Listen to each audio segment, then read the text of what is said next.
When your keister's in that saddle, your toes are gonna be just barely touching.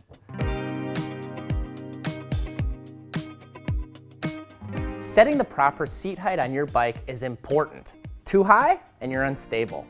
Too low and you're putting a lot of stress on your knees and getting less power from your legs. In this video, we'll teach you how to set the proper saddle height, which is when you have a slight 30 to 35 degree bend in your knee at the bottom of each pedal stroke. All you need is a multi-tool or a 4 or 5 millimeter hex wrench and a solid wall to lean on. If you're adjusting the saddle on a carbon bike, you'll need a torque wrench as well.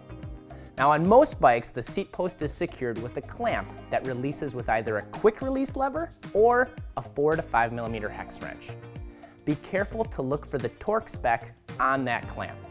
If you're adjusting the seat on a carbon frame, it's important to use that torque wrench when you're tightening the clamp. Once you've loosened the clamp, you can raise or lower the seat post. As you stand next to your bike, set the saddle to the height of your hip bone as a starting point. Each seat post is marked with a minimum insertion line. If you're raising the seat post, be careful not to raise it higher than this line. Tighten the seat post clamp once you've found that starting position. For this next part, it helps to stand next to a wall to support yourself. First, lift the rear of the bike off the ground and give the crank a few forward turns to make sure the bike's in gear. With one hand on the wall, stand over the bike and squeeze the brake.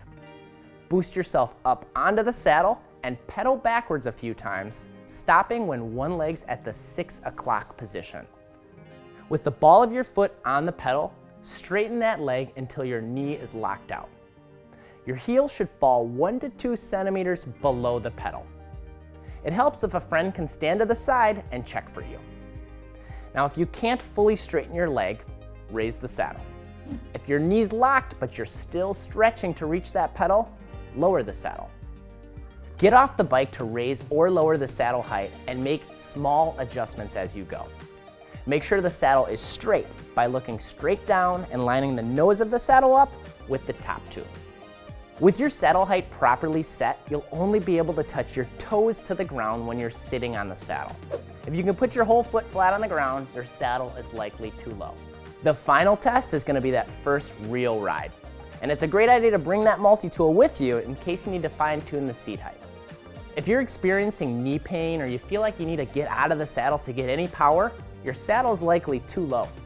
If you're rocking your hips back and forth and you're reaching to get to the pedals, your saddle's likely too high.